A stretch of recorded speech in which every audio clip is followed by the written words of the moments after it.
Dan, welcome back. Welcome back to Mean Things. Are you excited? Very excited. You have been gone. It's my birthday. It's your birthday? It is my birthday. Let me guess. 63? Is that right? Close. Is it? Close. 52. Hey, next year is the big one. So it's 49. I knew it was close. Yeah. Next year's the big one. Ooh. Pneumonia shot, shingle shot, ARRP card. Oh, that makes me happy. Next year. I know. I'm a seasoned citizen already. You are old. Gosh, you're so old. Man, that's unbelievable. What are you going to do? Pizza for lunch. Nice. There Basketball you go. games. Yeah. Practice. So, yeah, it's a good day. That's a good day. It is a good day. So, I'm a jog. you just got back from Mexico. Mexico. There's no COVID in Mexico. There's no COVID in Africa. There's no COVID all kinds of places where there's definitely a lot of COVID, but nobody's talking about it, so it's fine, I guess. I was thankful. The poor Canadians. Yeah? I feel bad for them because they want to get out of the cold, so they all go down there. Yeah. And they're the nicest people. They're just fun, loving, great people. Unfortunately, their country just taxes the heck out of them. Like, they tax them like $250 to leave the country. Then they all had to get COVID tests before they left, rapid tests, and they had to get COVID tests while they're in Mexico to get back on the plane. So I'm sitting there going, oh my, every one of those Canadians just dropped $750 Wow. for the same vacation I was on. Extra per person. Yeah, just to be Just tested. to be Canadian. Just to be Canadian. It does cost more to be Canadian. But there's doctors that would come to the resort and say, all right, who wants a COVID test? $250. Oh, jeez. Yeah. And you were like, the Canadians do. The Canadians get it, and then they're like, yeah, I got my results back. I don't have COVID. Doesn't mean I'm not going to get it in the next 2 days, though. Right. But I'm like, okay. So why'd you do it? So they had to, yeah. So the United States is like the only country that has this agreement with Mexico, I think. Yeah. Like, if you're on an airplane, you're good. Now, my wife and I had it, so we were completely relaxed about this. And Right. had positive antibody tests, and so I was very happy about all that. But I'm sitting here going, all these other people are like completely risking it. Yes. Yeah. Unless there's a lot of us, like people like me, that have had it in the last 3 months. But that's probably a small percentage. Right. Whatever. I try not to think hard about it because I'm not in control of that. So you found out about crazy Capitol storming while you were down there. Yes. Word of mouth. What did you from hear Nebraska. about it? I heard the bunch of Trump protesters. No, it was Antifa. I don't know who it was. We're going to get into that. That's one of the things I want to talk about. All right. Anyways, and then I watched the video that night. I mean, I was on the beach, so I didn't concern myself too much. And then I was like, oh, wow, this is a little more than I thought. Yeah. So I'm out of it. So I'm very excited for this podcast.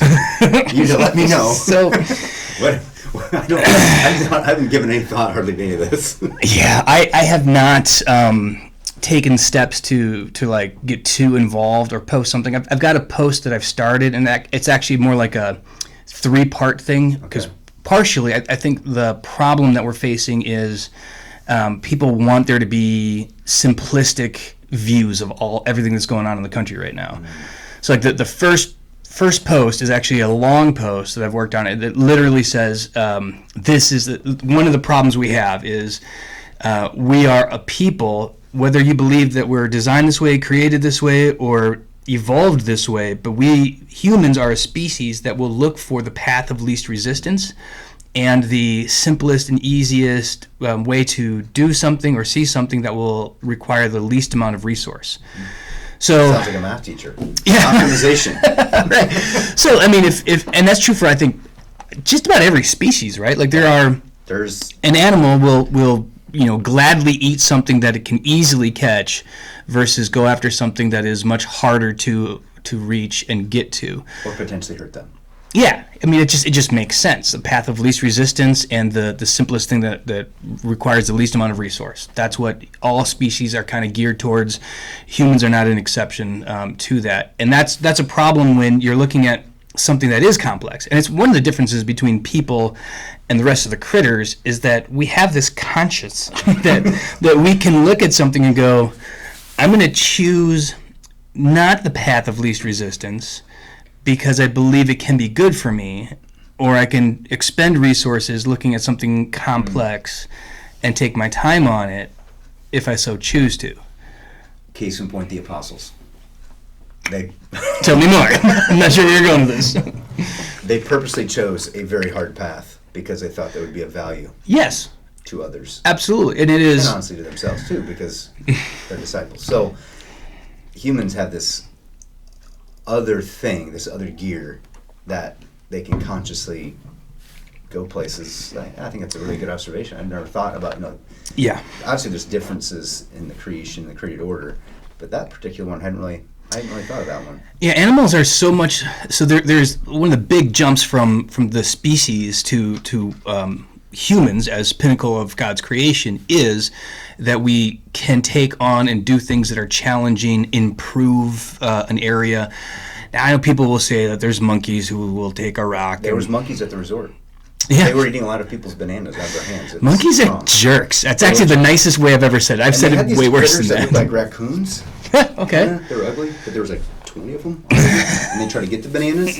But those smart monkeys would grab a couple by the tail and start swinging around and chucking them. Like, well, that was awesome. Please tell me you have footage of that. My wife was videoing. I don't know if she had that. I'll have to ask her. Dude, I would love to see that. They try to get in their way to the banana and they just take them and chuck them. Yeah, monkeys are jerks. They're terrible. You think they're cute and adorable and fun? No, wild monkeys, the worst. They are the absolute worst. And the whole. A lot of tourists were disagreeing. Oh, they're so cute, and then they steal your stuff. Take your glasses. They throw things at you like just randomly for no reason. Howler monkeys in Costa Rica, when I was down there, would just like come through the trees as we're having breakfast, and they had these like fruit nut, like a fruit with a pit in it, and they would eat it, and then they would throw it at us. They throw the pit. Why? We're just sitting down here. Creation. Yeah, just jerks. Gosh, I hate monkeys. All of them. They're all stupid. I hate them. Anyways, there's a difference between us and monkeys, though. Yes, we can look at something and say we can improve this land. We can co-stewards of creation. Yeah, and it's effort. It takes effort to do difficult things. My favorite animal, the white-tailed deer, because they're delicious. They really do very little. They eat food and then they procreate, and then those eat more food, and this is what they do. And if there is like a cornfield that is full of food, path of least resistance, easiest way, that's what they eat. They're not like, well, corn isn't really indigenous to this region. This says GMO. Yeah, no, they don't care. So right now is a great time to hunt late season over a food plot. Well, actually, it's not. Now would be illegal, so don't. But in January, so you can hunt whitetail up to January 10th in Iowa. Oh, okay. Great food plots include like sugar beets.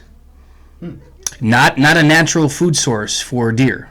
They love it, though. They love it. They'll go dig them up.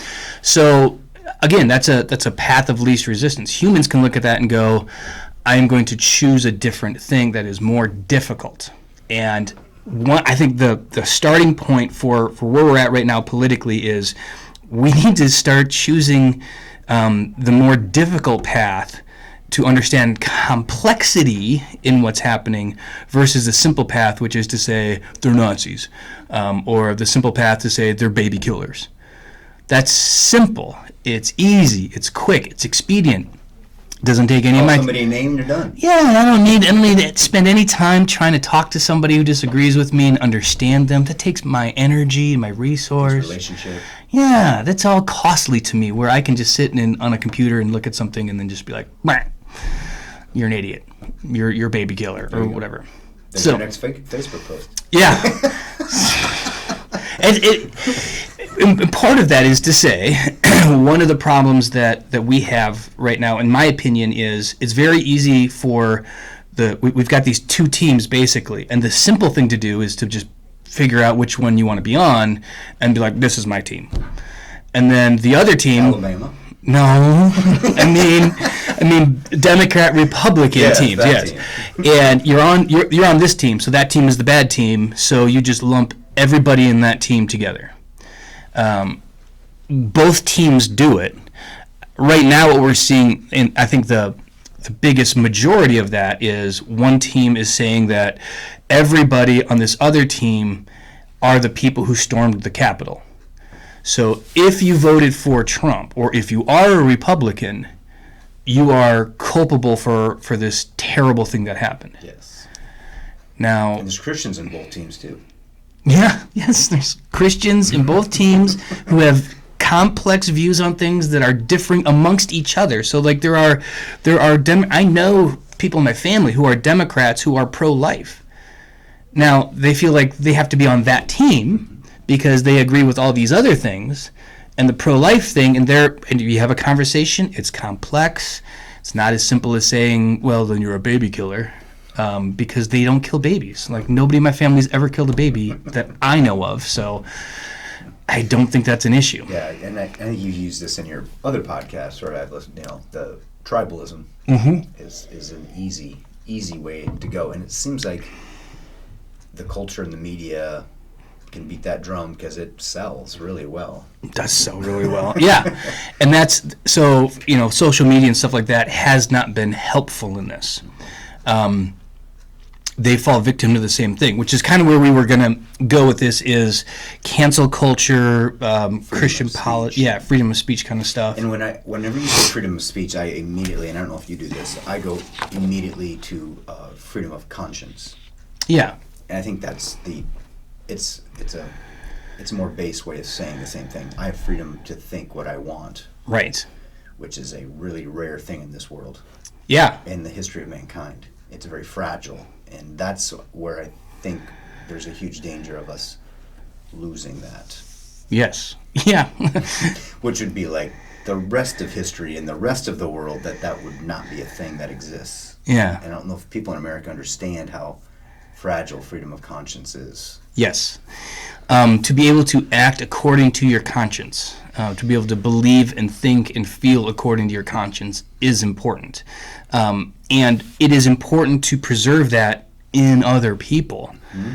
This is what I feel. I get so nervous that people don't realize, like, well, if we shut them up and their conscience and their freedom of speech, I'm good because I'm on the winning team. That just will circle back around until your speech and your conscience violates whatever norm the people have decided is out there, and now it bites you in the butt. These things like the fear about stacking the courts. So one of the fears out there is the Democrat team won, so to get the Supreme Court back, they're just going to add a bunch of seats, and man, then they're going to get them, and we're screwed, and they win. Except that over time, a generation from now, it'll come back around, and now we'll stack the courts, and it'll be. I mean, there's just you don't realize that you can't. You can't think in terms of short-term, simple, solve this problem right now. The complexity, again, of long-term thinking of the long-term good. Or what you just described is using a political mechanism to essentially change the hearts and minds of people. Yeah. It doesn't really work. No. You can't legislate. We try to legislate morality. But at some level, it stops working. In fact, it stops working very quickly. Morality is and that's where it gets. I was on my jog and I actually thought of something. Because I'm going to be preaching in a few weeks about sanctity of life, and why do we hold that thing different than other things, and what values do we have, and what things are criminal or not criminal, or what things are promoted or not promoted. And every culture figures this out. But if I steal something, what's the punishment? If I kill someone, what's the punishment? If I cheat on my taxes, what's the punishment? If I'm just greedy, what's the punishment? If I commit adultery, what's the punishment? If I protest, what's the punishment? If I say something wrong, what's the punishment?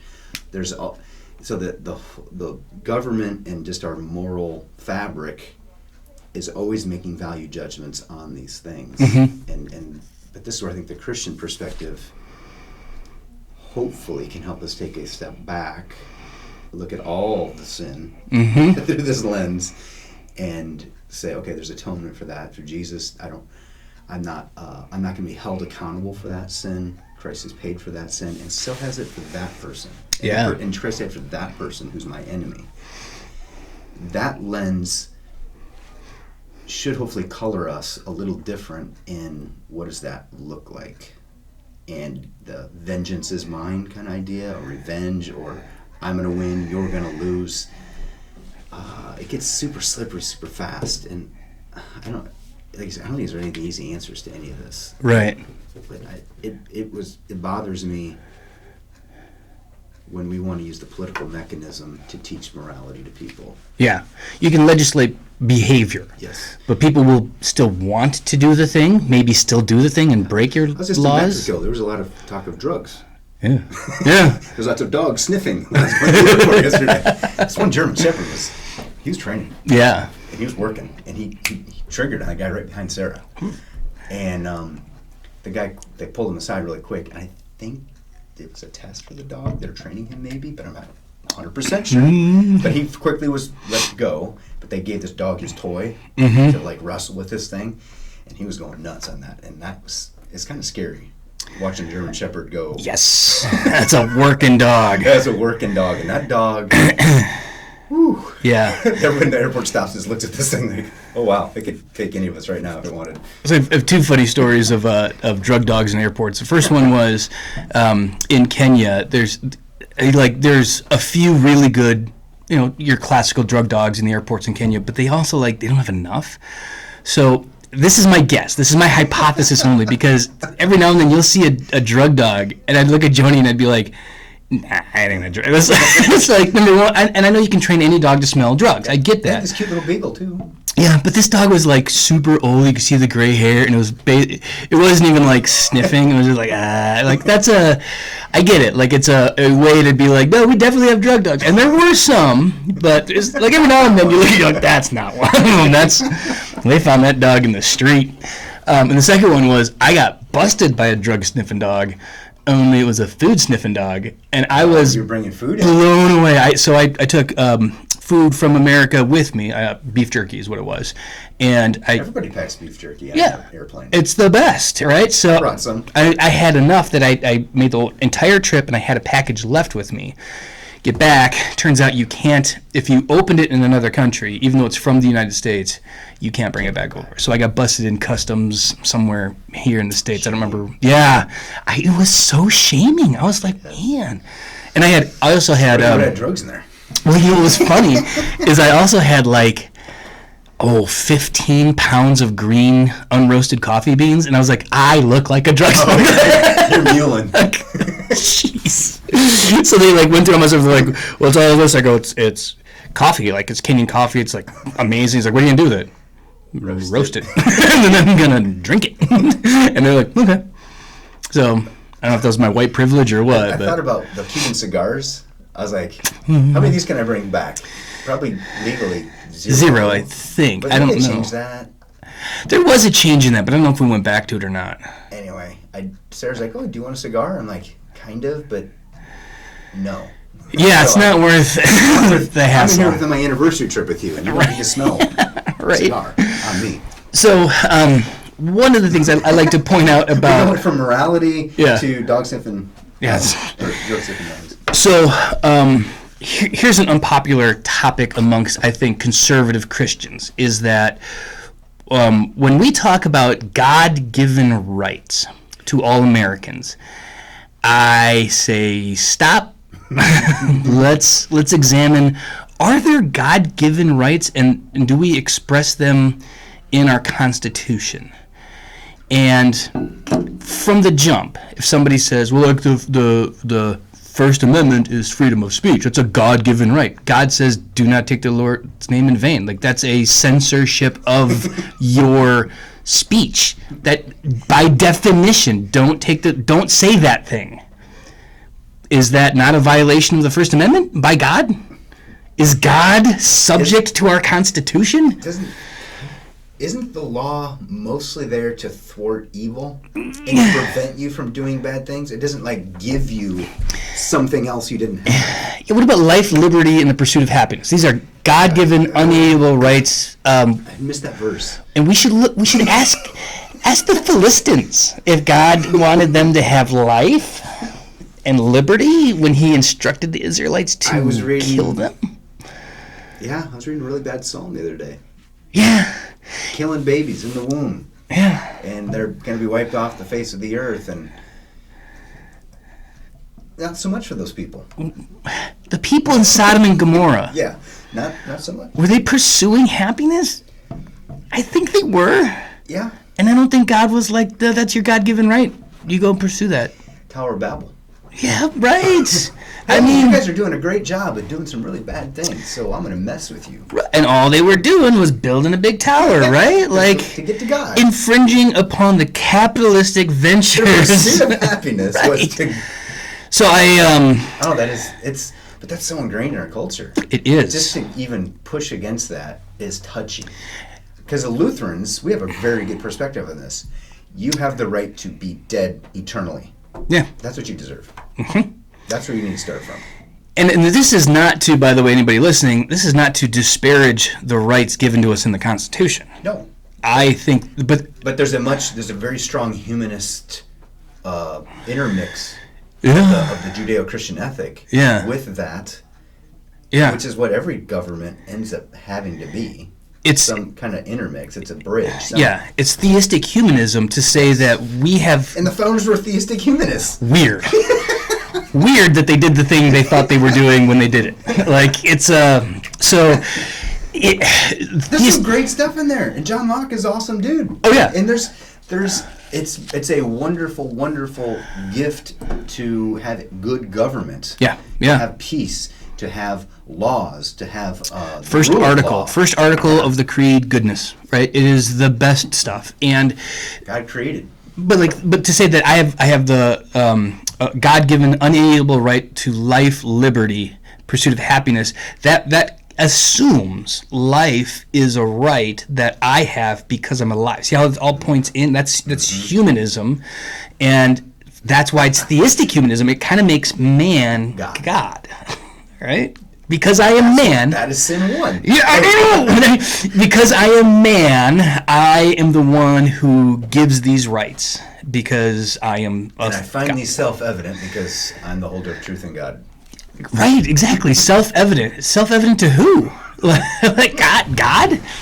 Americans, yeah, but it's certainly not self-evident to a lot of people in a lot of other countries who are like, that's not self-evident. You don't have the right free. But anyways. But I talked to missionaries in Eastern Bloc countries, and that is a thing.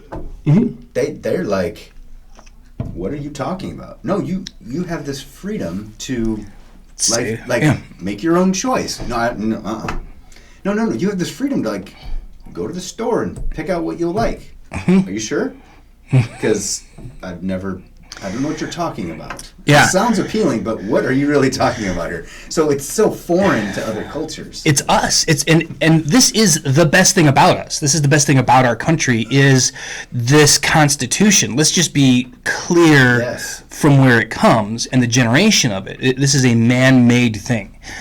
This is the great American experiment by great American men and women who are doing this together, but this is not God's America. This is not God's design for a country. Even the Mayflower Compact was still a human convention. Yeah.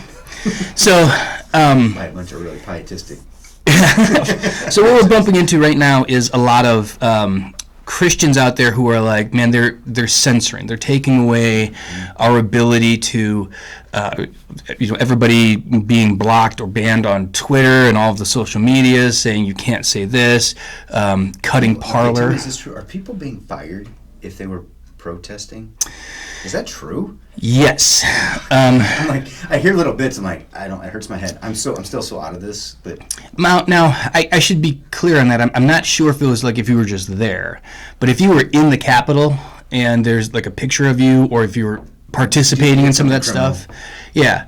But I think there have been a few people who just posted something stupid on social media, like we're storming the Capitol, and even if they didn't storm the Capitol, yeah, you're fired. And so that's the other thing is, what crimes could I commit, or you commit, or my wife, or your wife, or any worker? What crimes cause us to be fired from our jobs? There are some. There are some, and honestly, back to is this censorship? Well, if the team that's being censored right now, if we're going to use that language, is the same team that should be the ones that have always been saying a company has a right to fire you for whatever reason they want. There you go. It's like you don't have a right to work. Literally, that is the status of Iowa right now. You can be fired for anything. That is a freedom that team, whatever, A or whatever, that's what they hold to. They should be able to fire these people. Is that cancel culture a good thing? No. Should they fire them? No.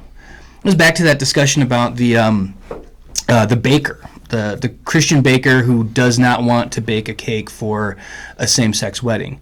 And I've always said the same thing about this. And this is one of the things that aggravates me about our current simplistic look at things is it is a complex thing to try and understand tension and avoid hypocrisy, because on the one hand we want to say this is a organization that is a private Christian organization and it is their right to accept or not accept clients and whatever, but then you go over here and say, well, Amazon kicked Parler off of their servers.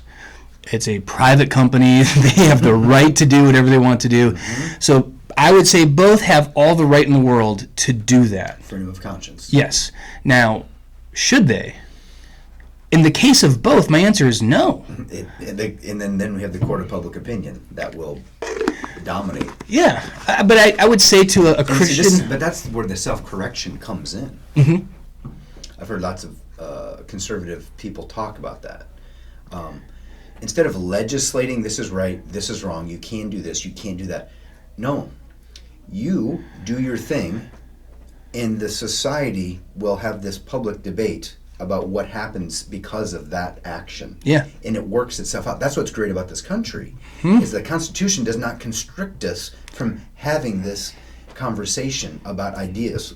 And I teach on a college. That is a perfect scenario where you're supposed to have those conversations. Yes. The good and the bad ramifications of all of those decisions. And this is where young people need to figure this out. Yep. How can they survive and move forward? But if we shut down that process by a court or legislation or canceling of whatever it is, we've just short-circuited this wonderful mechanism we've had throughout our history to have the public debate and to let people figure out what's the best thing for themselves and others. Right. There's always a tension between those two. Right. One of my favorite sayings, and I've heard it, I don't know how many times from how many different people, so I can't attribute it to anybody specifically, but it is the solution to bad speech is not canceling that speech. The solution to bad speech is more good speech.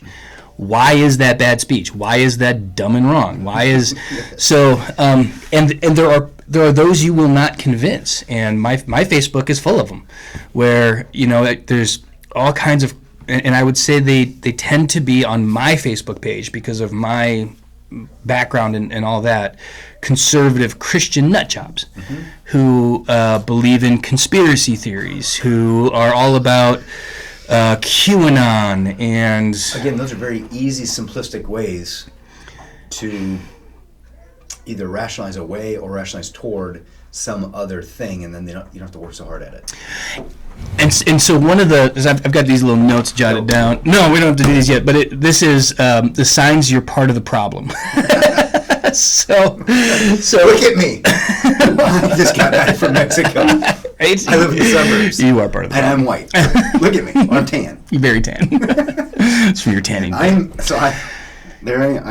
embodying the... Yeah. Well, part of the problem is it is too simplistic to say that there's no way that I or my team are part of the problem.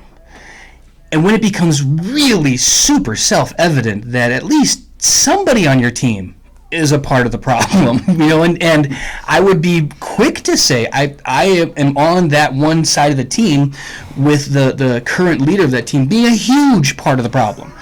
Huge part of the problem. But if you can't imagine that the leadership of your particular political team is part of a problem, you have to find a way to resolve that. And this is where those conspiracy theories come in. Like, well, no, see, what he's really doing is, QAnon told me that.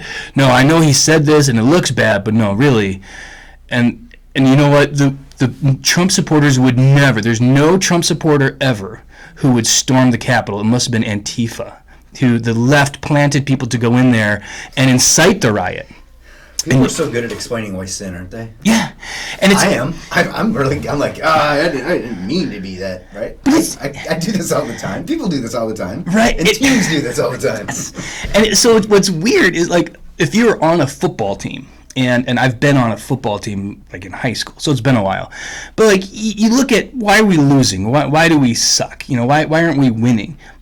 Naturally, what you want to do is point to somebody else and be like, well, you know, the line, the line's not blocking, and you know what, our quarterback can't throw the ball, but we are quick to point out the errors or the shortcomings in those regards. But then we get to the political team, you're like, no, we're all good. Like, there's nobody on your team who sucks. Like, you look at a bad team. You look at, like, a bad NFL football team. You watch how the Steelers got stomped, and I loved that because Duncan's a huge Steelers fan. So screw Duncan is what I loved. The tears coming from him must have been just. I wish I could have tasted those tears. I would have gathered them, collected them, and frozen them, and used them as ice cubes in my whiskey. Man, I wish I could have been there to watch his. Anyways, you can't point at one person and say, yeah, that guy, he's not playing very good. This is a problem.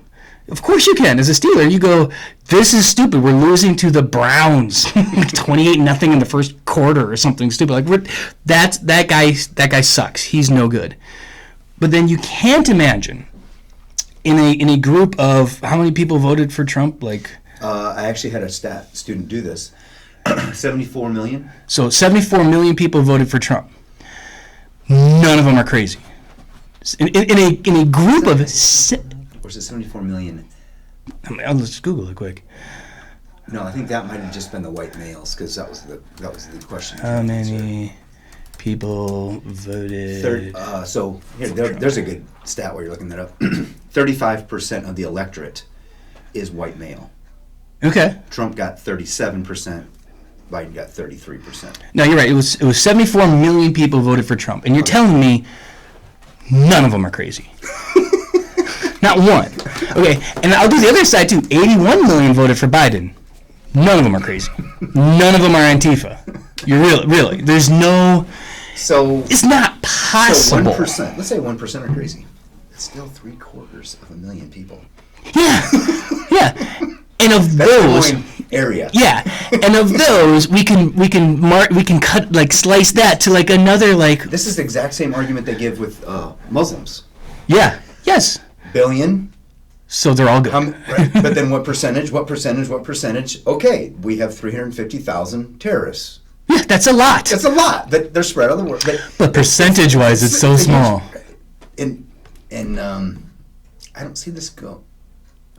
The more diverse our culture becomes, the more the internet, how it allows people to have their own little pockets and echo chambers, it's only going to get worse. You're going to have even micro populations within larger populations, and these micro populations can be seedbeds for whack jobs. Yeah. So then the problem is we go the other direction too. So I've heard the estimate that 200 people stormed the Capitol. I have no idea if that's accurate. Don't care. Not the point. How many people? 200, like. Now I have to ask you this question too, because I only saw the video like one time when I was in Mexico. I was going to bed. Did it seem like they kind of let him in?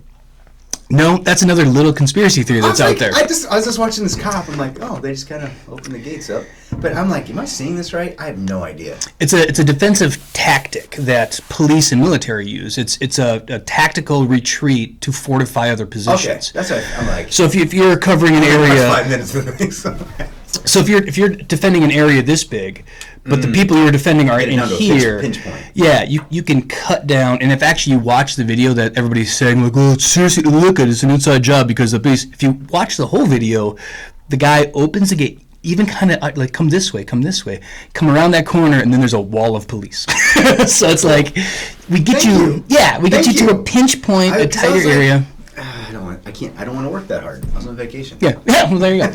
But yeah, to defend a giant perimeter and then take the same resources and shrink that perimeter down means you can have a tighter defense. Yeah. So, but what the problem is, if let's say it's 200, I don't care, 500, whatever it is, you can't then do the opposite and extrapolate from that. These 500 people who stormed the Capitol and did this terrible thing, This is all of the 74 million people who voted for Trump. Like, this is also the wrong way to go. You can't do... You can't say none are crazy, and you can't say all are crazy. Statistics. This happens all the time. This happens in courts way too much. And I've actually talked to defense attorneys about this. Like, you better not let this ever happen. But this happens a crazy amount of time. You cannot apply statistics to individuals. Right. It's unethical. All you're doing is statistics describe samples of a population. You can only use them to infer data of groups. Right. You can't go the other way. But this happens all the time. Oh, you have done this, and we know that 75% of people like you are repeat offenders. You can't say that in a court of law. You can't apply a statistic to an individual. Right. I know this defense attorney. I was like, oh yeah, because 4 out of 5 pedophiles repeat offend. I'm like, but you can't apply that to your client. Did you object? No. I'm like, learn some math. Oh, that is sad. That happens all the time. But so this group thing gets shrunk down to one, and the one gets out to the group. Right. Huge errors both ways. Yeah. You represent this group, or this group represents you. Both errors. Right. So it's so again, that was 2 of my signs are part of the problem is you can't accept that there are bad people on your team. Like, no, and I can't. A lot of Lutheran LCMS people, including pastors, saying things like, no Trump supporter would do this. No, there's 74 million. Statistically, there's some gonna be crazy people in there. There has to be. I met an LCMS student in Mexico. Oh, really? Was he crazy? Did you tell him to watch this? No. Okay, good. Jeff, if you're watching. But he had married a woman who come over from Jehovah's Witness. Oh, okay. So that was a very interesting conversation. Yeah, I bet. Anyway, that can be for another podcast. That can be signs that you're in a cult. This is I like this conversation. I've had to have this conversation with a lot of my atheist friends who are like, every Christian religion is just a cult. Like, well, let's talk about it, because I know I get that talking point. But again, you're extrapolating a cult to all Christian. If my prayers on Sunday shift to glorifying you, Luke, then, maybe. Yeah, right. So another way to think about this: if you are entirely on Team Trump and Team Republican, you think there is no way any Trump supporter would ever do this sort of a thing. This is probably not the best example, but and it's inferring some things. But like the Branch Davidians in Waco, Texas, whose team do you think they'd have been on? Yeah, for sure. Right. Well, there you go. So there's definitely possibilities, and it's true on the left too. So when we have riots, the mostly peaceful protests, people kept saying, well, they're mostly peaceful protests, but look at all of the rioting and the smashing and the burning and all of this. Like, you can't just pretend like it's not happening. But that's the same impulse on the other side to be like, these aren't our people. These aren't our people. Paint that broad brush. Yeah, that's a huge mistake. Not my team. This is these protests are my team. My team is protesting and doing the right things, and all of that is good. And I would go, okay, yeah, and then some people on your team are smashing. Well, not my team. Talked to a guy from Seattle. I was in Mexico. Yeah. He talked about how he was fearful to send his daughters to actually live there. And he's like, I tell them to don't go downtown. There's that anarchy zone. Mm-hmm. Not good for young women. Stay away from there, please. And right. They were wise, and they did. But that's just a small case in point. Even if 99% of all the protests were peaceful, the 1% is what everybody thinks about, remembers, fears. Mm-hmm. Same thing on the other side. The one thing they're going to remember is the Capitol was stormed. Yeah. Yeah, and so they had Trump flags. People on Team A also can't look at the protests over the summer and be like they were all just riots and everybody. No, there was a lot of really good peaceful protests. So this is where I'll need some guidance from you. Okay. You want to do this recorded live? Black Lives Matter. Mm-hmm. Go to the website, read their tenets. Good stuff. Oh my God, what's going on here? Where's this going? Worse. Getting worse. Oh my God. I'm like, what's... Same thing. Mm-hmm. It's like there's going to be parts of every organization that are probably like, yeah, I align, or that's good, or ooh, what's going on there? Where are they even getting that idea? Where is that coming from? How is that different than me? Seeking understanding is huge at that point. Yes. And instead of saying that's all good or that's all bad, that's catastrophic.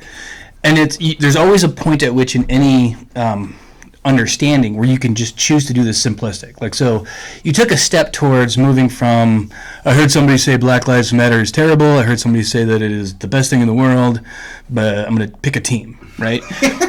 No, you took a step of read the website. Now, you're still not some homework. You're not out of the woods yet, because you can read one of those bad things and go, oh, the whole thing is bad. Like, no, that's the simplistic reducing it down to this one bullet point. That's the 5 whys. Okay, so then why would they have that there? What's their underlying premise? Where did they get that from? Oh, this is the approach. This is their underlying premise. Here's where I'm at. Well, of course it's going to be, I'm not going to agree with all this. Right. But that takes a little effort.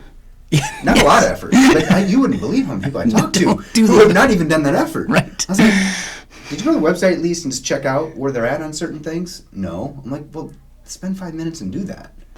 And then maybe talk to somebody. And then you have like this Christian discernment that is still, you have to weigh out, okay, so I got good, I got bad. How does it align with my value structure? What things do I think are most important? And what filter am I going to use to determine is this good or evil, right or wrong? One of my favorite things that I think people have failed to recognize is how stupidly slow and inefficient our government and politics and everything is. And that's a blessing. It is. It's a super blessing. Because Black Lives Matter would like to, according to their website, they're part of what they want to do is have a Marxist, communist country. Okay, so if George Soros and all of the, let's just say every billionaire gave all of their money, it wouldn't happen. Not in my lifetime or my great-great-great-great-grandchildren's lifetime, because it's slow and there's so much private property. And there is not this ability for in my opinion, now I know people are going to disagree, to move slowly for a reason. Yeah. I don't believe, so people who are really worried, like, well, there's people who want this to be a socialist country. Yep, there are. There's socialists who live here. They're free to have that opinion and belief. Free to live conscience. Free to live here. Free to think that's a good way to live. But like just looking around, I go, nobody else wants that. Like the percentage of people who want this is super small. Just talk to a bunch from Canada. Yeah. I get some horror stories from people there. Right. I've been there. And people There's say some great things there too. Don't get me wrong. But people say, Canada's already there, so it's be easy for the United States to get there. We're different places. There's only 30 million people in that entire country. It's like the state of New York. Yeah. People forget that. It's like, why do we care so much? I mean, it'd be like saying New York has this say over the entire country. It's like, they're just... Right. They're tiny country. Right. Or that if New York went to a single-payer healthcare, like, oh, geez, you know what? There it is. That's over. It's going to be in Jersey next. Like, no, and it's going to be in Iowa here in a couple of years. Pot becoming legal. South Dakota. Yes. It's at our doorstep. I know. I mean, I think it's terrible. I hope it next pastors conference. Come on, baby, come on. I want to see a bunch of high LCMS pastors. Oh, that'd be great. You've never smoked pot. I can say I have never illegally smoked pot. No, I'm just kidding. I have legally... No, I have not. I am not opposed, though. But that's another issue where you get camps. Right. I have a colleague, her husband and her have been researching medical cannabis. She's a scientist. He's went to Wisconsin where it's legal, right? And he was learning how to do this right. He said, "I'm the advisory council now for Iowa to help guide our legal process around legal cannabis and what that look like in those frameworks." And so it's just, and they're good, devout Christian people, and they've seen the medical value and the good and the bad of legal processes that do encourage or discourage certain activities, especially with corporations and individuals and I'm thankful there's Christians in the middle of that conversation. Yes. Helping Amen. guide this state. Instead of just, I think it's wonderful. I mean, I think it's cool. I'm kind of a farm kid. Yeah. So I kind of get into that's another, I got to talk to a legal pot grower in Canada. This is the last Mexico trip. Okay. Very interesting. Yeah. And an illegal guy from Texas. And they're having best practices conversations, and I'm in the middle of this. You're like, I know how to grow asparagus. Exactly. I can grow asparagus. But it was so interesting to listen to these two guys talk about their methods and practices. And anyway. It's interesting. It's very interesting. That was a weird side. But then this happened on this Mexico trip. It happened on the Mexico trip. And you've had this happen to you, I know, many, many times. You get outed. Oh, somebody says one of your kids no, your kids weren't with you. So was your wife. I love it. On this trip, we were riding on one of those little carts around and listening to music and having a few beverages with this young couple. And I think they were talking about getting married or not getting married, dating and all this stuff. And he played baseball, Kentucky. We're having this great conversation. For some reason, he makes the sign of the cross over me. I don't know if I said something or whatever. Just so bizarre. And I go, well, it's going to kind of ruin your day right now. He was a devout Catholic. Oh, okay. And as soon as I told him I was a pastor, yep. he was like, I was the Pope. Straighten up and fly right. Oh, I'm so sorry. But I'm like, you made the sign of the cross to me, and I think that's cool, and this is why, and you've had this experience a whole bunch of times. Yeah. But I got a lot of stories from Mexico this trip, too. Another podcast. Yeah, another so podcast. Other ways to tell that you're part of the problem. You assume that you cannot see a single positive thing from the other team. There is no way, if you are on this team and you're like, there is nothing good about the Republicans or there's nothing good about the Democrats, you're part of the problem. I mean, if there's not one redeeming Go to the party thing. platform, start reading, and you got to be like, wow, that's good. Yeah. Like, I read one, like, we should probably not kill the planet as much. I'm like, that sounds like a really good idea to me. How do we do that? That's a whole nother thing. But that's still not a bad idea. Right. And see, again, it goes from simple to more and more complex. You take the step to say, yes, Everybody should have a working wage job. Like, that sounds like a great idea, but how do we do that? Right. Or the environmental thing is a great one. You look at it and say, well, I could never vote for the Democrats because they want to do the Green New Deal. And I go, yeah, there's no way. I think, in my opinion, again, and if you think I'm wrong, it's fine, but I don't think there's any way the Green New Deal ever gets, I mean, it's huge. It's 100 trillion something or other stupid. Like, it's just not it's not a thing. It's untenable. Yeah, so I can look at that and go, like, what? We does can it... get stimulus checks. $1 trillion seems like nothing in these days. We're spending them like they're no big deal. Yeah, I forget the Green New Deal is. I want to say it's like 40 or 70 trillion. Wow. It's something. We're only at, what, 28 trillion? I don't know. It's a dingbat number. But my point here is to say, I can say on the one hand, I agree. I am a pro-environmental person that doesn't lump me in with the Green New Deal. You can... There it is, 27.7. Yeah, that's right now. What's the Green Deal? Oh, I don't know. They're going to put that on here. Yeah. But if you're talking about something that would double or triple or quadruple that's a big number. Yeah. For just the environment. But it's not all going to be borrowed. It's going to be compensated. Whatever. Yeah, right. I'm sure there's some economics that I have no idea about. Yeah, I'm not here to have that debate. I'm here to say I can look at both sides and say there's redeeming things about this one, and then I have to decide where my value is, and then cast a vote that is according to that. Not necessarily that I agree with all of the things of the Democrats, but I agree with some of these things, and maybe those are my most valuable things. I don't like single issue voting. Yeah. In some cases, I can understand. Yeah, I mean, because there's some deal breakers for some people. Yeah.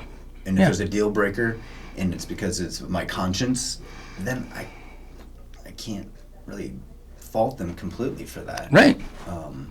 Especially if it's logically consistent. Yeah. And so here's this is another one I think we kind of covered it, but I want to be clear. You assume everyone on the other team holds all the views, especially the worst of that team.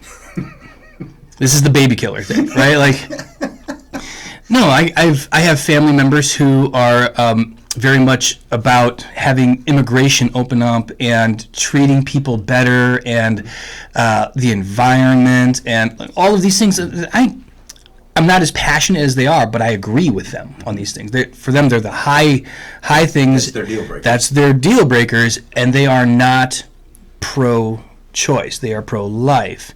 Now, they can kind of come around a little bit, and they'll say, yes, I'm hoping for legislation on X, Y, Z, and overall this kind of stuff. So it's complicated for them, too. It's not just as easy as saying, and I shouldn't be one who says, yes, you voted Democrat, you love to kill babies. Well, and I'll get back to that legislating morality thing.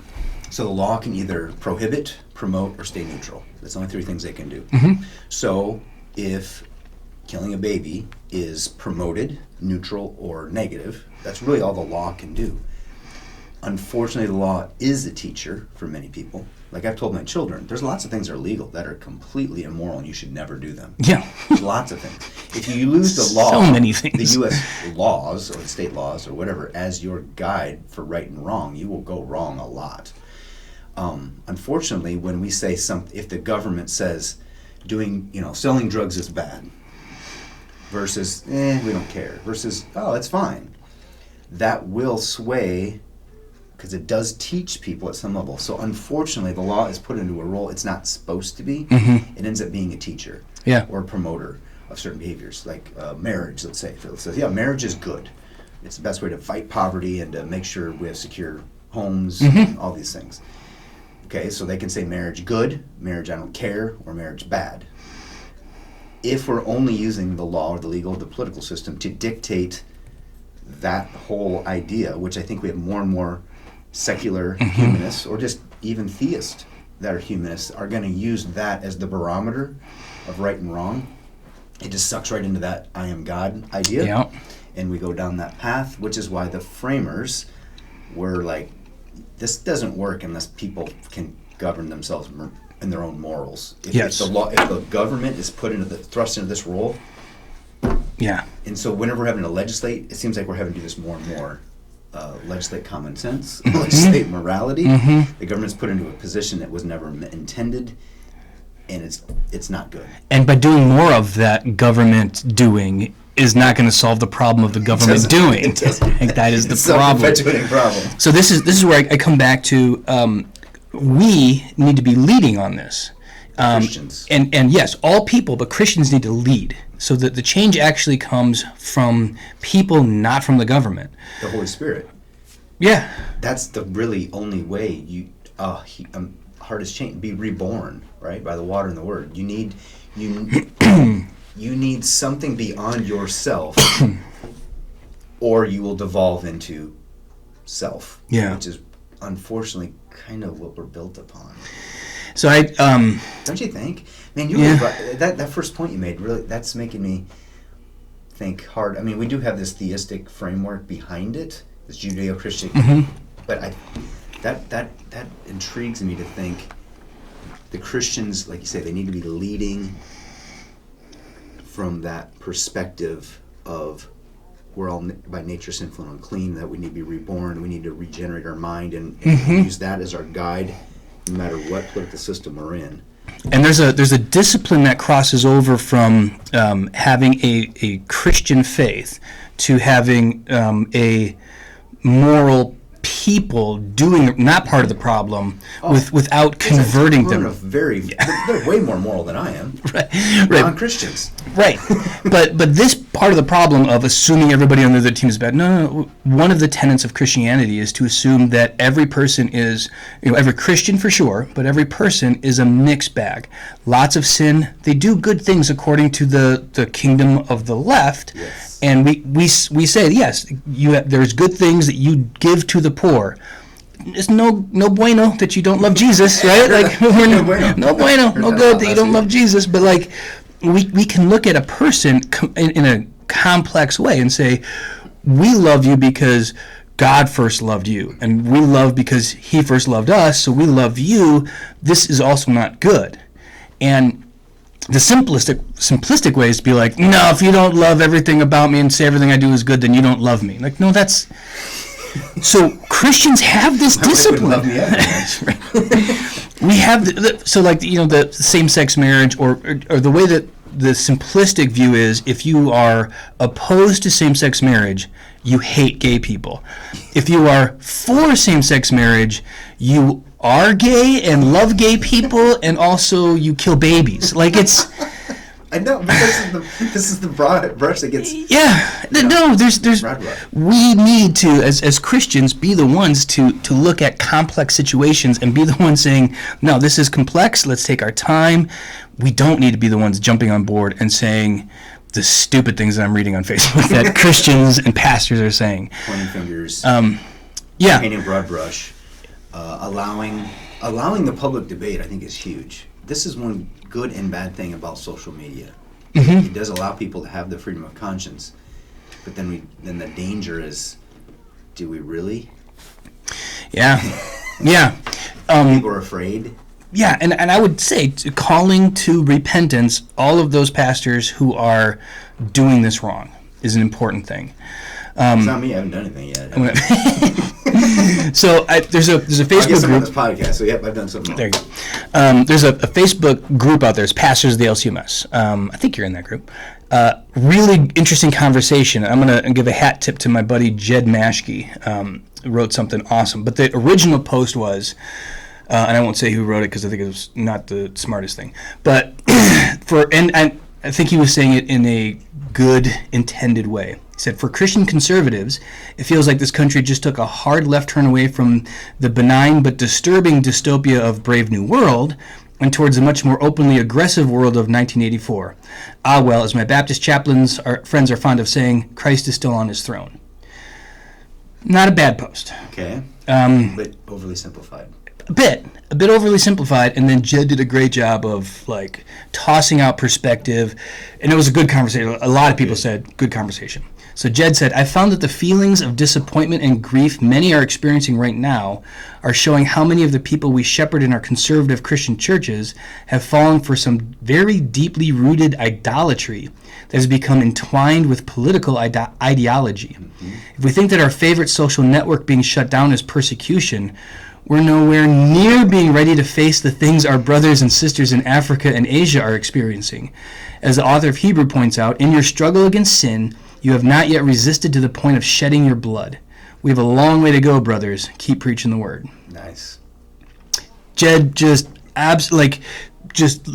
deflated the panic balloon of, oh, they shut down Parler. They're censoring our free speech. Like, slow down. Like, yes, you can make a slippery slope argument that we're about to become Canadian, but I don't think so, right? It's a good country, though. Nice people. Nice people. They do. They spend a little much on tax. And they also don't have freedom of speech. Like, there is a thing that is different. This is where they've tried to legislate some of that. They've done a good job of doing it. Yeah, Jordan Peterson doesn't. He pushes against that a lot. Yeah, yes. He's a Canadian. But if indeed, so number one, we're not being censored. When a private company shuts down your mode of communication, you are not being censored. That's not a thing. That is not freedom of speech violation. That's when the government shuts you down. Mm-hmm. But is it good? No. Are there going to be ways we can fix this or do something? Yes. Will the court of public opinion help debate that, and it doesn't have to go to legal? I hope so. I hope so. In a civil society, that's the premise of a civil society that allows people to protest, mm-hmm. or to say things, mm-hmm. or to debate, or to say, here's what I'm thinking, and without fear of reprisal. The more we constrict that, the less will be effective in moving forward with what's best for the collective and for people. But it's always a debate. It's not like, this is the way it's always been messy. It's never been clean. And another thing that like blows my mind about this, that I would have added to Jed's post to say, and by the way, this is what the Bible says will continue to happen. And if you read Revelations, even if you read it really, really poorly, even if you're premillennial, post, whatever, dispensational, blah, blah, blah, if you're all of those things, you still think the government is going to do these terrible things to Christians, and then Jesus comes back. So if we're going to work hard to stop it from happening, we're either trying to make the Bible wrong so that we can say... Don't even justify those words with it. Like, I don't know if you want to work so hard at this, we can get to a point where we're like, the Spirit was wrong. Holy Spirit was, I told you we could beat you. We'd beat your revelation. Or you're saying, I don't want Jesus to come back now. Why not? Why not live in the time of revelation, persecution, Jesus comes back? That'd be awesome. Basketball practice last night is in a Baptist church. Mm-hmm. Maranatha. Ah, Maranatha. Mm-hmm. That's Aramaic for please come Lord Jesus, right? Yep. That word survived a while. And by the way, Baptist church. yeah, every time we pray the Lord's Prayer, we're your kingdom come. So don't pray that. If you really want the U.S. to be a Christian country for eternity, where the government is never opposed to Christianity, you're saying you don't want Jesus to come. Ooh, here's a good litmus test. You're saying that there's people in our congregations that may have fallen into this idolatry of following a political party or whatever. Mm-hmm. So there's no political parties in heaven. Correct. There's no government. Nope. There's a king on the throne. Yeah. And that's it. So maybe if heaven doesn't sound as good because you won't have any politics to worry about. Yeah. That sounds awesome to me. Ooh, what kind of taxation is going to be? Hard to say. Bills we have to debate. Do you think they're going to like do the conscription to military service? Like you have to join, everybody has to spend at least 10,000 years with the army of angels and archangels. They don't need any help. I don't think that's a thing. All right. I think we beat that to death. All right. Thanks again. We'll see ya.